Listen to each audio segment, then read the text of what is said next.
guys all set up? Okay. So this was a very productive day on just a common sense issue. It's an issue where in Texas, listen, we've already signed 2 laws banning men and women's sports.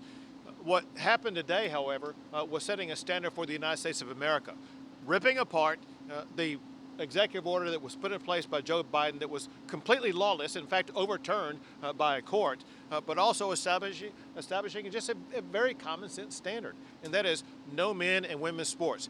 This is a nonpartisan, bipartisan issue that the overwhelming majority of Americans support, and I and governors and other officials from across the country, as well as women across the country, are so proud of President Trump for stepping up and signing this executive order today.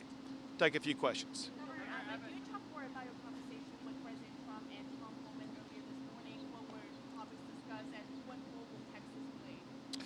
So listen, Tom Homan and I stay in touch quite often, and we talk about strategies that we may use or ways that we can work together, and I'll just leave it at that. With regard to the president, we again talked about what was maybe the most pivotal issue in his campaign, the one that Americans wanted to make sure he got elected on, and that it was securing the border. First, we talked about how successful it was, how much illegal immigration has dropped in the state of Texas to just a mere trickle. Then we talked about other things that we're doing. Texas has completed more than 50 miles of border wall. We're going to be adding another about 20 miles of border wall here in the coming days. It's under construction right now, and we've acquired more than 100 miles of easement. I'll let the president know that all of that is available for the United States of America. Texas built 2 military bases that can house 2,000 soldiers in one base, 400 soldiers in another base. I made sure the president know that was available to him.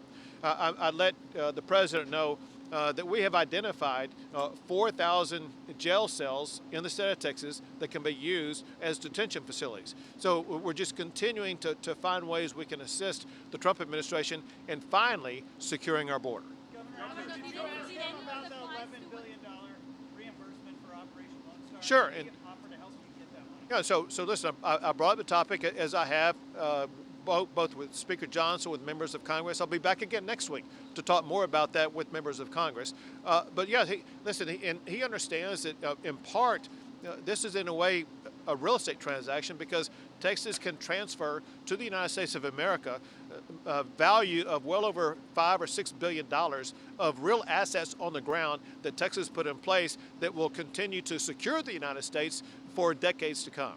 Did any of the flights to Guantanamo leave from Texas? I have no information about that. Can you expound on the $5 to $6 billion? Is that land or? You know, so on the border wall itself, more than 50 miles, and adding the 20 miles we're working on right now. No, this is during the past 4 years. So what Texas is seeking is reimbursement to the state of Texas of about $11 billion of costs incurred over the past 4 years because of the unprecedented illegal crossings that took place that has never before happened. And what Texas did, we've already finished 56 miles of border wall. We have under construction another 18 miles of border wall. We've acquired and in the process of finishing the acquisition of more than 100 miles of land for more than 100 miles of more border wall. Those are real tangible real estate assets for the federal government. It's the same wall that Trump built. So it's the same specifics, same schematics, all that.